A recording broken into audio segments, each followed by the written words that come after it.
The dust of centuries hung heavy over the Grand Opera, a forgotten Victorian theatre whose echoes of applause had long faded.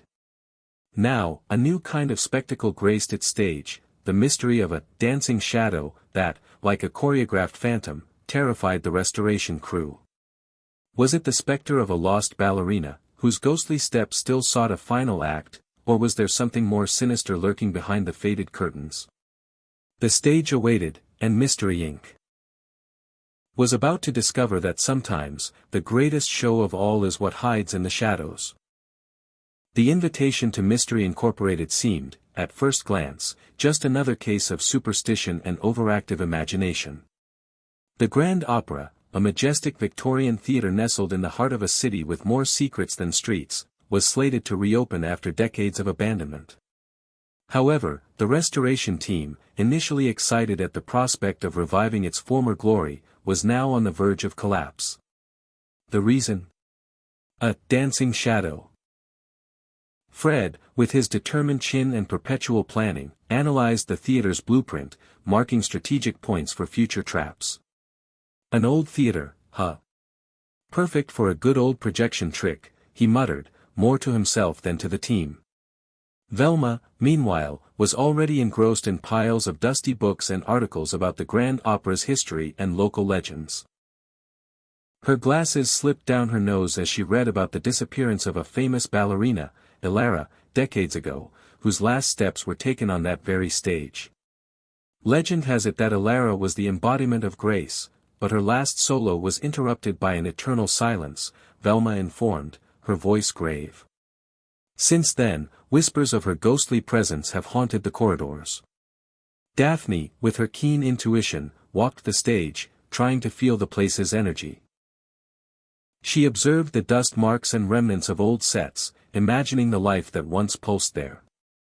The dancing shadow isn't just an image, one of the restorers, a grizzled man named Arthur, explained with a trembling voice. It dances. A strange, almost mesmerizing choreography that seems to float on the walls and stage, always at dusk. His eyes, still marked by fear, swept the stage, as if expecting the apparition at any moment. Fred, hearing the description, adjusted his mental traps. A shadow that dances? That complicates things a bit. He imagined invisible strings, strategically placed spotlights, but knew that if it was a ghost, the mechanics would be very different. Scooby and Shaggy, meanwhile, had already sniffed their way to the backstage area, where the promise of a forgotten snack was more appealing than any mystery. They rummaged through dusty dressing rooms, opening drawers and cupboards in the hope of finding a lost biscuit or a piece of sandwich. You know, Shaggy, we could live here after the mystery's solved, Scooby pondered, his mouth full of a seemingly petrified birthday cake they found in what looked like the old ballerina's makeup room. Lots of places to hide food, and we could put on our own comedy show. Shaggy, chewing what seemed like dry bread, nodded vigorously. The Mystery Incorporated team decided to spend the first night in the theater to observe the phenomenon up close. As night fell, a heavy atmosphere enveloped the Grand Opera.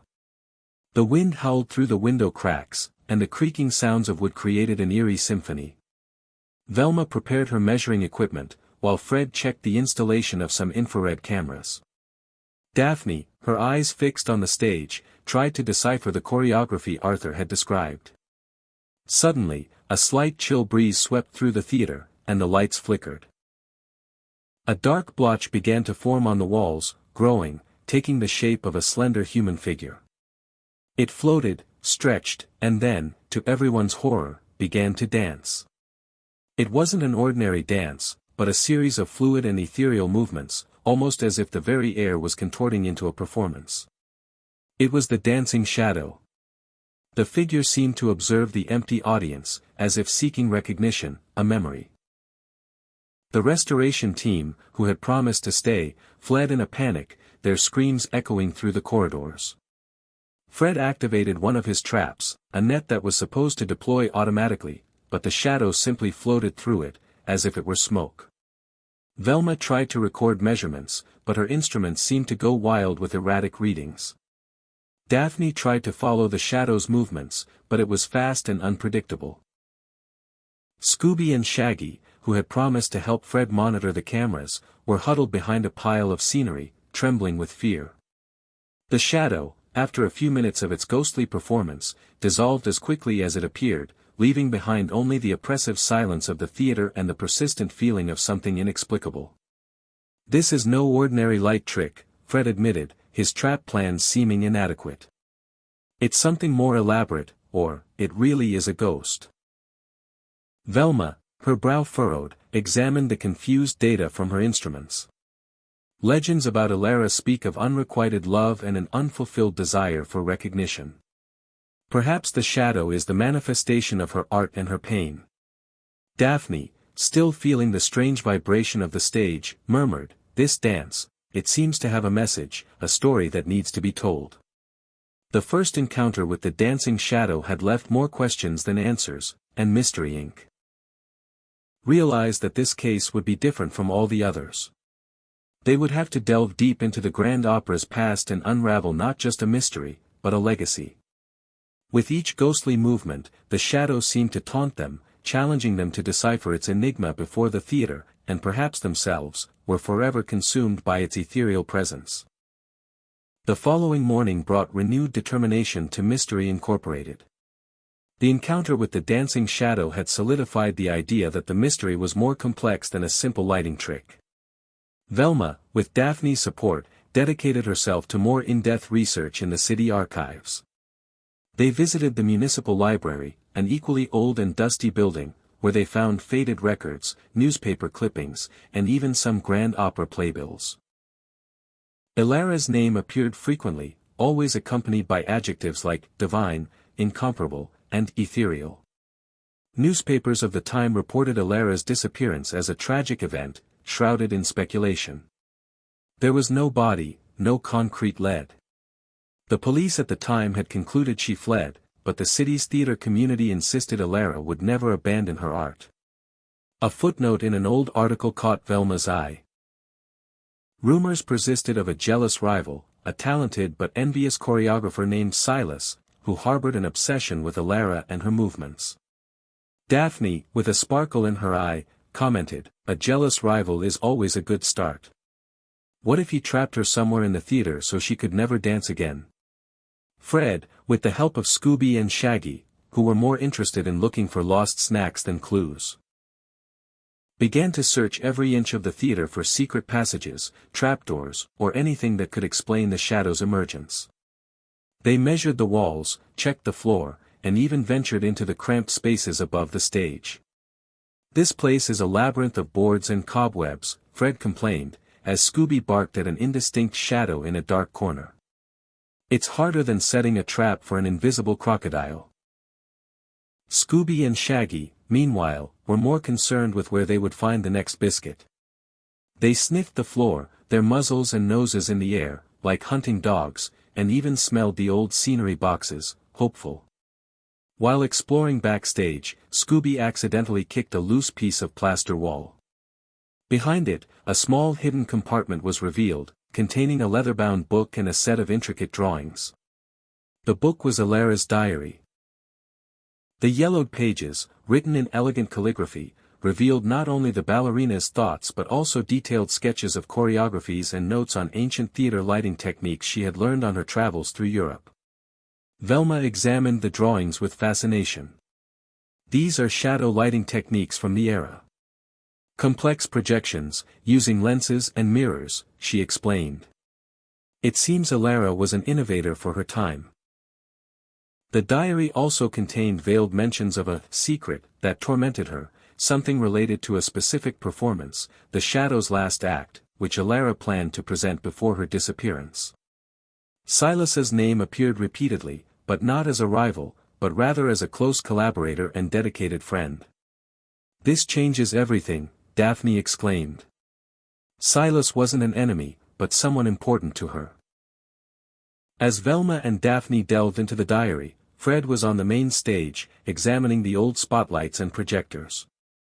Many of them were in ruins, but some seemed to be in surprisingly good condition.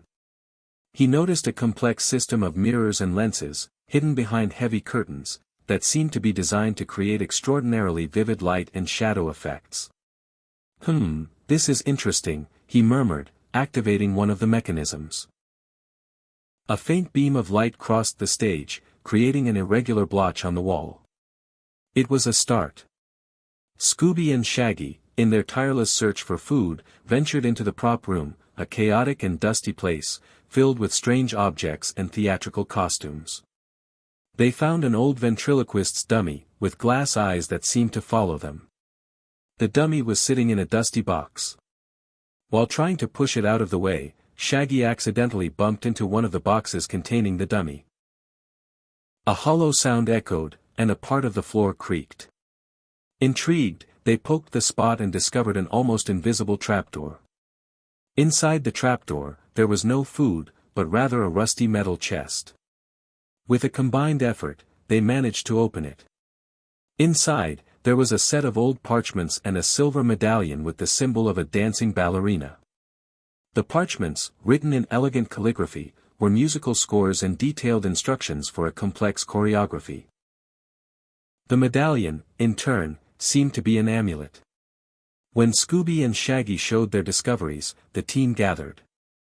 The scores coincided with Alara's notes on The Shadow's last act. Velma realized that the choreographic instructions and scores had some unusual marks, small symbols that repeated at specific moments.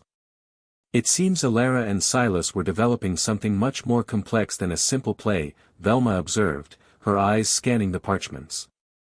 These symbols, they repeat. Almost like coordinates. As night approached, the tension in the theater increased. With each shadow cast by the outside lights, the team flinched. They knew the dancing shadow could appear at any moment. Fred, still intrigued by the lighting system, noticed that one of the mirrors was tilted strangely, almost as if it had been deliberately adjusted for a specific purpose. He fiddled with it, and the beam of light moved. The medallion, when held by Daphne, began to emit a faint, almost imperceptible glow. The dancing shadow, which appeared moments later, seemed stronger, its movements more defined. But this time, Daphne felt that the dance was not one of terror, but of desperation. She realized that the shadow was not just a scare, but a message, a story to be deciphered. The shadow, instead of floating randomly, now seemed to follow a sequence of movements, as if it were trying to show something. The echo of Alara's memory was beginning to manifest in an unexpected way, and Mystery Incorporated was about to discover that the Grand Opera stage held deeper secrets than any legend. With Alara's diary and the parchments of the Secret Symphony in hand, Mystery Incorporated delved into a detailed analysis. Velma, with her analytical mind, tried to decipher the enigmatic symbols on the scores. They're not traditional musical notes, she pondered, pointing to a sequence of dots and lines on the parchment. They look more like a code, or perhaps a set of coordinates. Fred, hearing the mention of coordinates, rushed to get the theater map. If they're coordinates, then they must point to somewhere specific in here. While Velma and Fred worked, Daphne, with her sensitivity, dedicated herself to studying the choreography of the Secret Symphony. Alara's notes were detailed, describing each movement with an almost mystical precision. She describes movements that seem to activate something, Daphne murmured, trying to reproduce some of the steps. As if each gesture had a purpose beyond the dance. The movements were fluid and complex, involving projections and interaction with light. The medallion, which still emitted a faint glow in Daphne's hands, seemed to vibrate in sync with the movements. Scooby and Shaggy, who had discovered the trapdoor and the chest, were now more interested in exploring other hiding places in the theater. They ventured into the machinery room, a dark and noisy place, with rusty gears and hanging pulleys. The smell of old oil hung in the air. Scooby, sniffing a peculiar scent, led Shaggy to a section of the room that seemed to have been sealed for a long time. There was a series of levers and buttons, most of them unused, but one of them, a large copper button, had a strange sheen, as if it had been polished recently. Beside it, a small panel with a series of symbols. Velma, examining the symbols on the machinery room panel, realized that they corresponded to the symbols found on Alara's scores. "This isn't an ordinary symphony," she exclaimed, her eyes gleaming with the discovery. It's a mechanism. A mechanical orchestra, perhaps.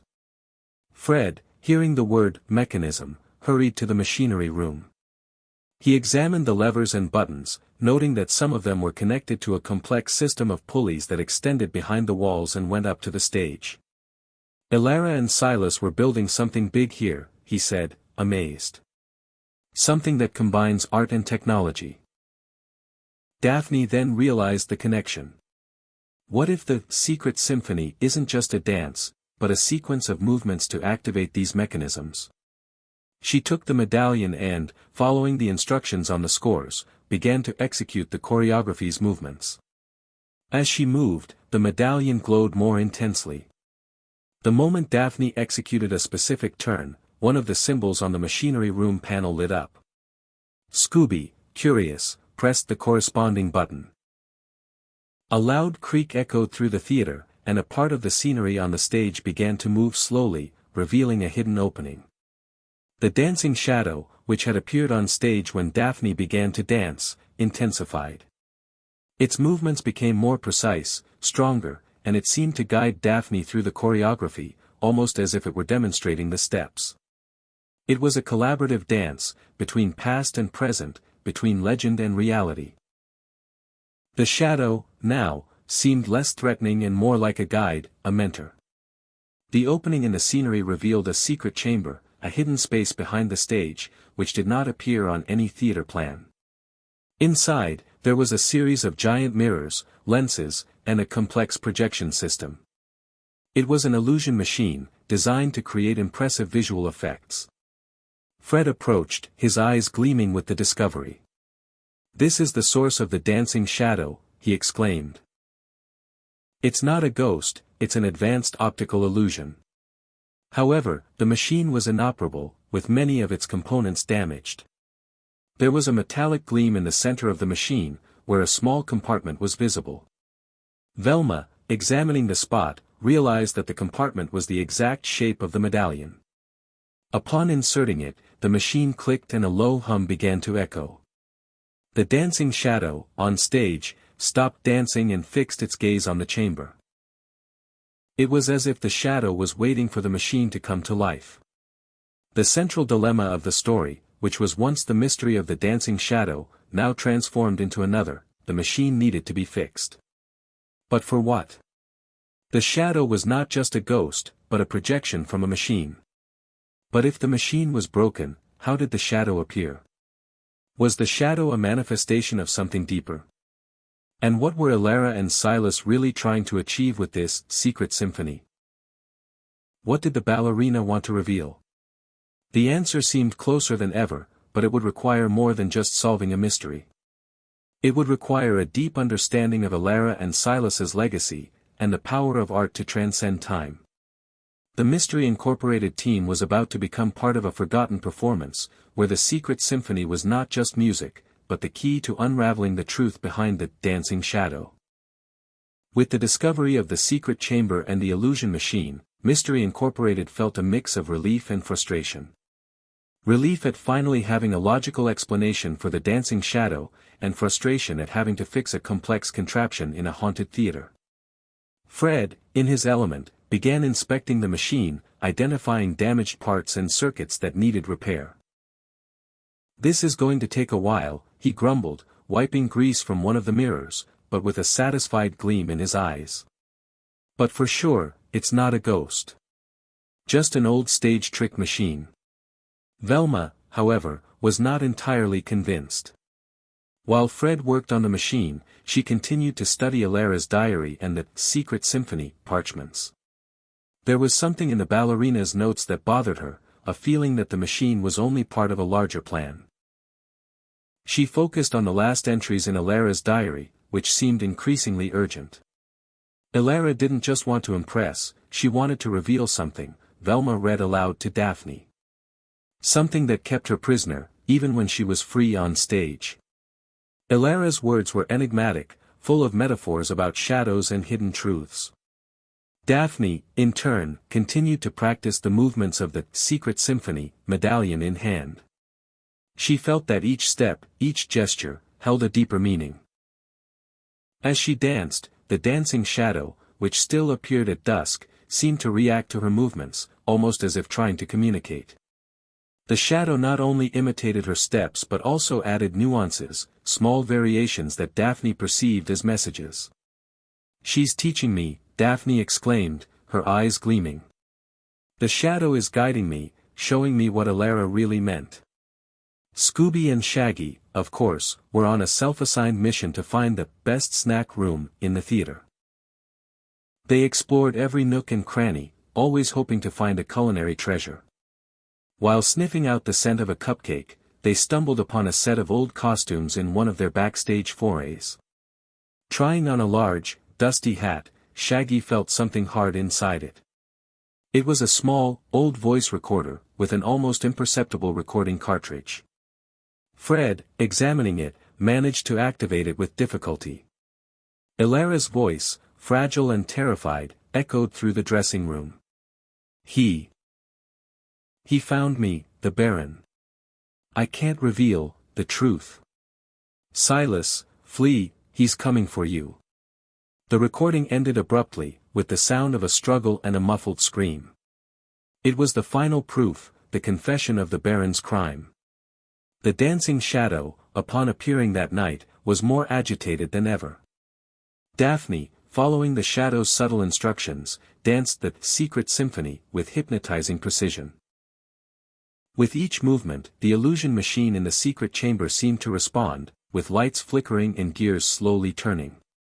Fred, next to the machine, tried to fix the damaged parts, guided by Velma's tips and the shadow's reactions. The lights and shadows on stage became more vivid, and the figure of the dancing shadow became more defined, almost translucent. At the climax of Daphne's dance, the dancing shadow performed a final movement, pointing to a specific spot on the stage. At the same time, a last symbol on the machinery room panel lit up. Scooby, excited, pressed the button. A hidden mechanism activated, and a part of the stage opened, revealing a hidden compartment. Inside, to everyone's shock, was an old wooden box with an engraved crest, the Baron's crest. Upon opening the box, they found a second diary, this one written by Silas, and a set of photographic negatives. Silas's diary confirmed the Baron's obsession with the theater and his desire to manipulate Alara. The photographs were images of the Baron's falsified documents and shady dealings, irrefutable proof of his illegal activities.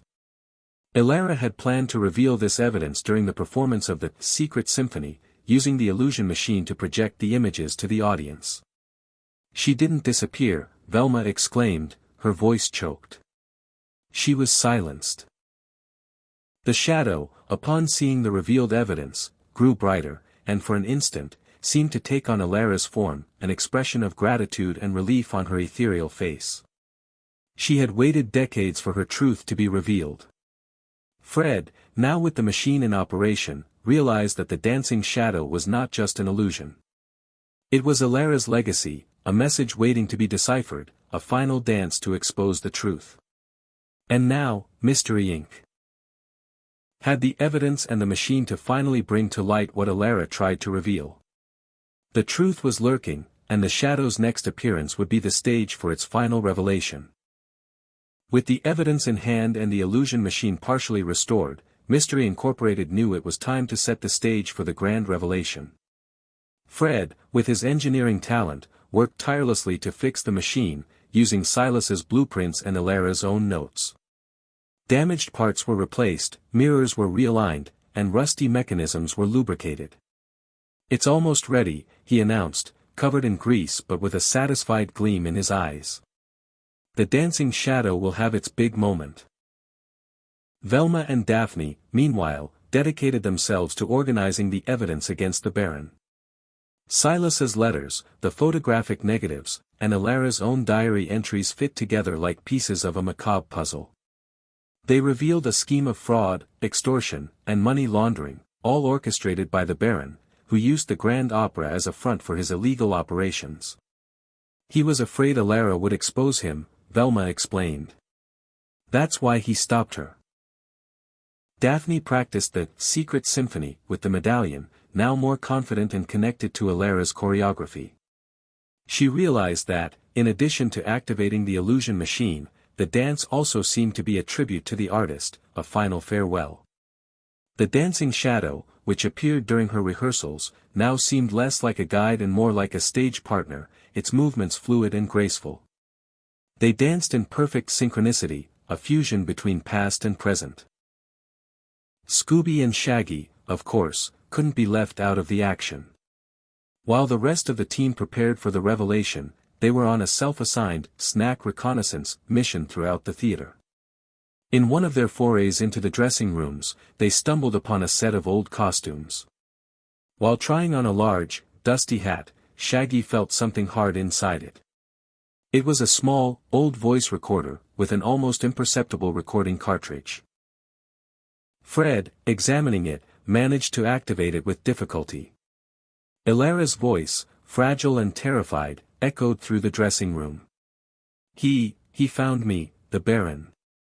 I can't reveal the truth. Silas, flee, he's coming for you. The recording ended abruptly, with the sound of a struggle and a muffled scream. It was the final proof, the confession of the Baron's crime. The night of the revelation arrived. Mystery Inc. decided to invite the press and local police to a special performance at the Grand Opera, promising to unravel the mystery of the dancing shadow. The news spread quickly, and the theater, once empty, was now packed with curious journalists and skeptical law enforcement officers. The atmosphere was one of tension and expectation. When the stage lights came on, Daphne, wearing a costume that resembled Alara's, ascended the stage. The medallion, clasped around her neck, glowed brightly. The audience murmured, unsure what to expect. Suddenly, the dancing shadow appeared on the walls and stage, its movements graceful and ethereal. Daphne began to dance the secret symphony, her movements echoing those of the shadow. As she danced, Fred, in the secret chamber, activated the illusion machine. The projections on the wall and stage were not just of the dancing shadow.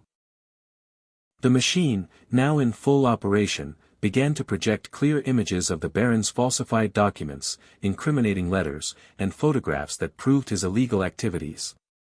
Alara's recorded voice was amplified, echoing through the theater, telling the story of her persecution and the Baron's plan to silence her.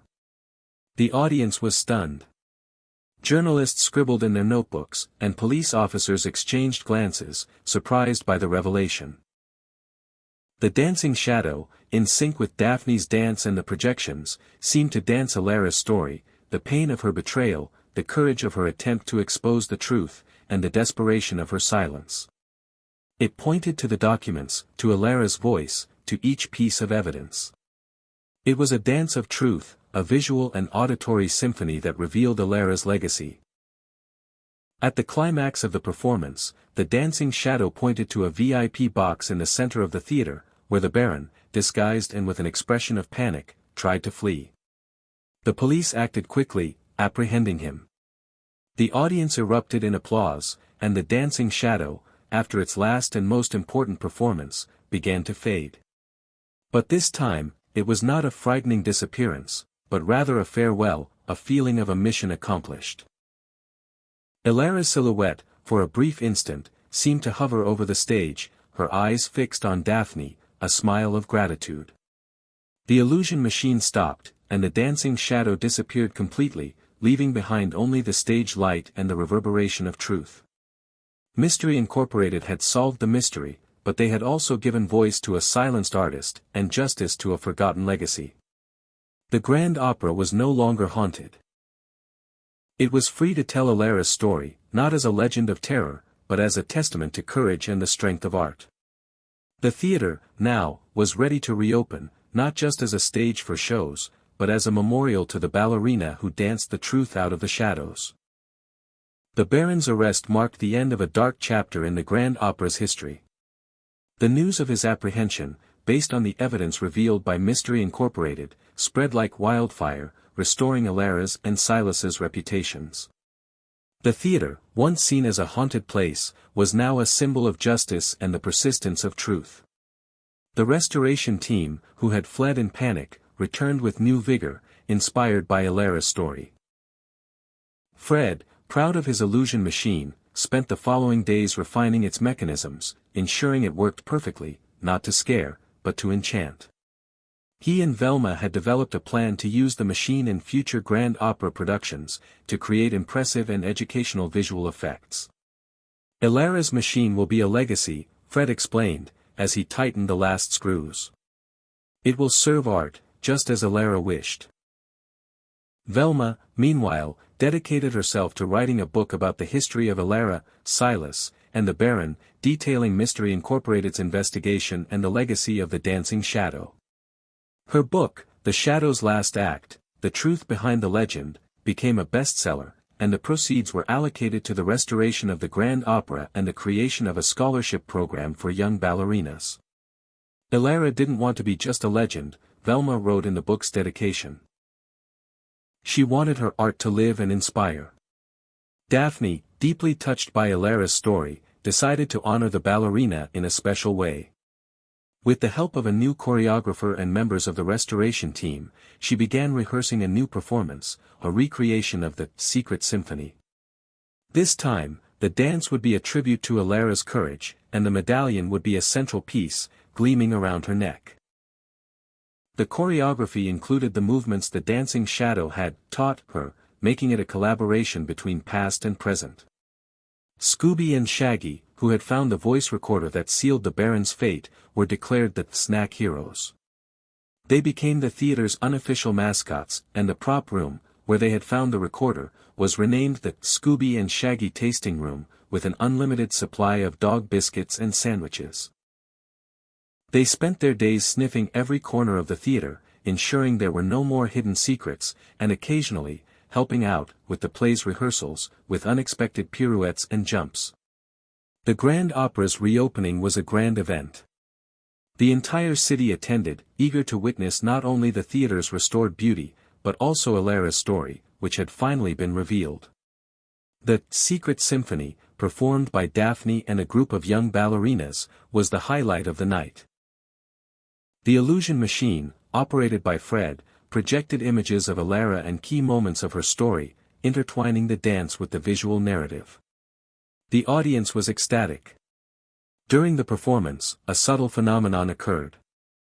The moment Daphne, wearing the medallion, executed the final movement of the Secret Symphony, a faint light seemed to emanate from the stage, almost like a ghostly glow, but this time, it was not of terror, but of peace. It was Elara's presence, finally free, her art celebrated, her legacy honored. The dancing shadow did not appear, but its essence, its story, was there, permeating every step, every note. The curtain fell amidst thunderous applause. The Grand Opera had been saved, the mystery had been solved, and the truth had prevailed. Mystery Incorporated prepared for their next adventure, but the echoes of the Grand Opera and the legacy of the dancing shadow would forever remain in their memories. They had proven that sometimes, the greatest mysteries are not about ghosts, but about the hidden truths that art and time can finally reveal. The theater, now, was ready for a new beginning, where the shadows of the past did not haunt, but illuminated the path to the future. The dust of centuries had finally settled over the Grand Opera, revealing not a ghost, but the indomitable spirit of Elara. The dancing shadow, once a torment, transformed into the final act of a silenced ballerina, whose art and courage unmasked the truth hidden for decades. The theater, now free of its shadows, flourished as a beacon of justice and a stage where Elara's memory would dance eternally, proving that not even time or darkness can erase the legacy of a soul that refuses to be forgotten.